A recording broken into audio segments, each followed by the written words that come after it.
First at 4, he left a huge mark on Detroit's business landscape. We're getting new information this afternoon on the death of Manny Maroon.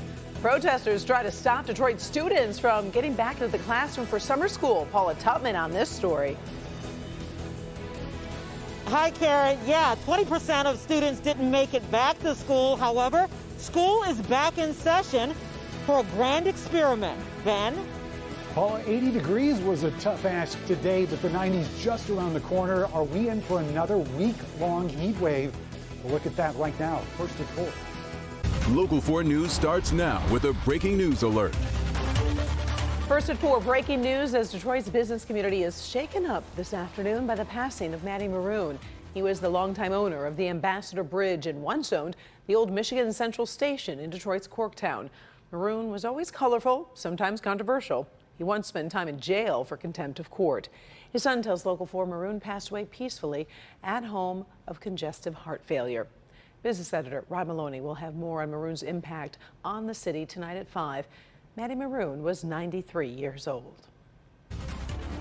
We also have breaking news from Sterling Heights. Police on the scene of a situation on Mound Road between 16 and 17 Mile. There's some kind of disturbance at a business. Police believe a man is barricaded inside a company called Elwood Staffing.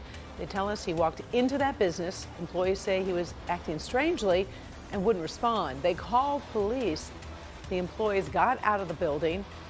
We just have found out police have taken that individual into custody. Again, this is happening. Southbound Road is closed right now in Sterling Heights. A man taken into custody after some strange behavior in that business. We're gathering information. We'll tell you exactly what happened when we learn more. Also breaking, the Warren police officer involved in a confrontation with an Amazon delivery driver will not face charges. Now, you might recall this video showing Jalen Bond's delivery truck parked on the wrong side of the road last month. Well, the officer approached asking to see his driver's license. Jalen refused, and then there was a confrontation. Brown was arrested after an independent investigation. The Macomb County Sheriff's Office determined the officer's actions did not violate state law or the policies of the Warren Police Department. Right now, we're reaching out to everyone involved in this case, and we're hoping to get some reaction for you tonight at 5. The first day of in-person summer school did not go as planned for the Detroit Public Schools Community District. Take a look at this protest. This is the scene earlier today that stopped school buses at one of the district's terminals. The protesters raising concerns about the safety of putting kids back in class. Paula Tupman was there to see how the first day played out in spite of the demonstration. Detroit's Mammoth School District started summer school today, but it has been a mix of what appears to be well thought out plans versus early morning chaos.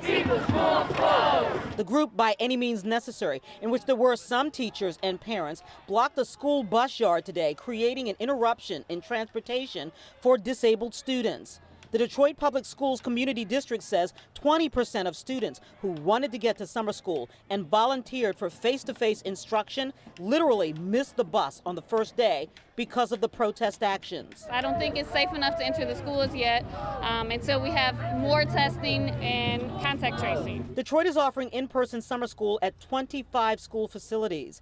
A day at school means meals, learning, and an experiment on what works and what may not work come this fall. When they come in, they immediately take a temperature check. And we do that through a device that's either on the wall or a walkthrough that scans their forehead. And that takes about 5 seconds. And then an employee asks students about symptoms.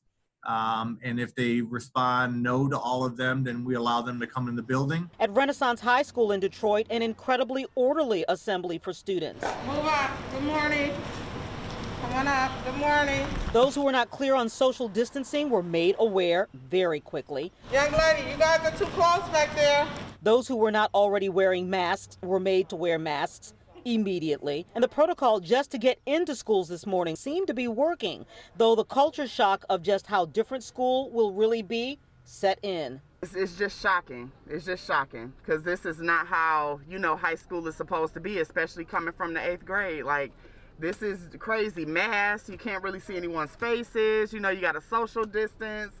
Like, it's crazy, but we got to all keep ourselves and our children safe. Students are proving that they are adaptable.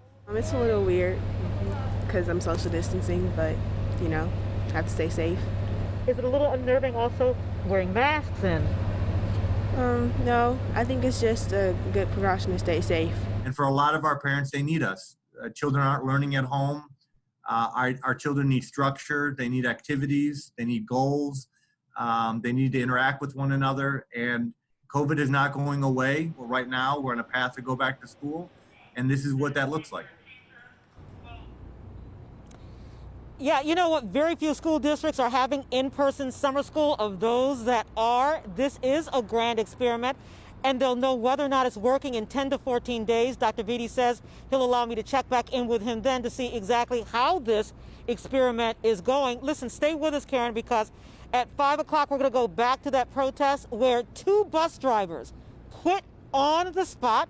We'll explain their point of view and why that movement is actually growing. And then at 6 o'clock, a suburban superintendent talks about the biggest barrier in safe return to school for kids is the parents.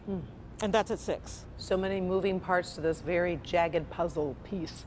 Thank you, Paula. We'll look forward to you at 5 and 6. Meantime, we are tracking another local outbreak of the virus, and this time it's over in Washtenaw County.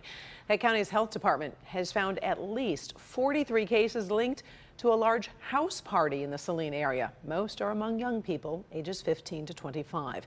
We're talking with health officials. We'll have more tonight at 5. Overall, the state reporting 384 new cases, that number leveling off after hitting the 600s in recent days.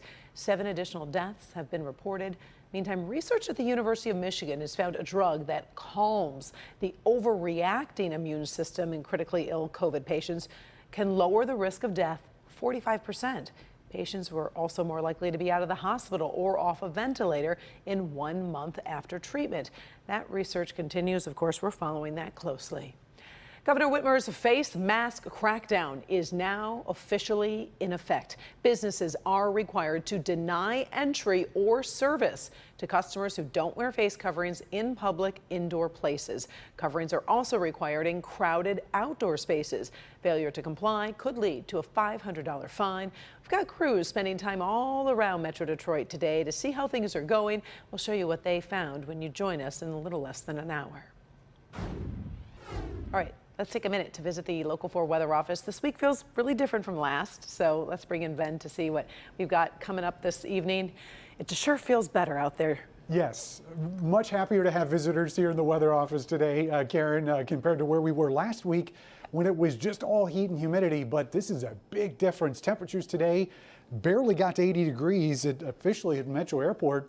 And there's still some 70s out there. Ann Arbor's at 79, Monroe's at 77. You can see the wind out there too, out of the north at about 5 to 10. So we've got a cool breeze, low humidity, and temperatures that are running below average.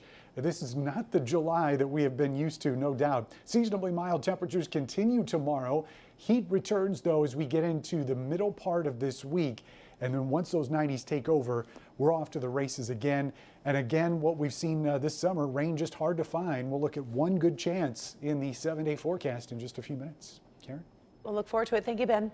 After nearly 90 years, the NFL's Washington Redskins are dropping that nickname and this logo immediately. It's been criticized for decades, but a new era of racial reckoning finally turned the tide and changed the mind of the team's majority owner. Devin Skillian in the newsroom. And Devin, there was a lot of pressure to make this happen. There sure was, Karen. The pressure coming from corporate America, and that really picked up in the last few weeks. The team was basically running out of places to sell its team merchandise. Also, FedEx owns the naming rights to their stadium, and FedEx said they wanted the change too. And today the team made it official. This move comes less than 2 weeks after the majority owner, Dan Snyder, launched a thorough review of the team's longtime nickname. Critics have long called it a racial slur against Native Americans. Snyder was a boyhood fan of the team. He once claimed he would never change the name. Well, here's some reaction from fans and one expert who says the move could pay off.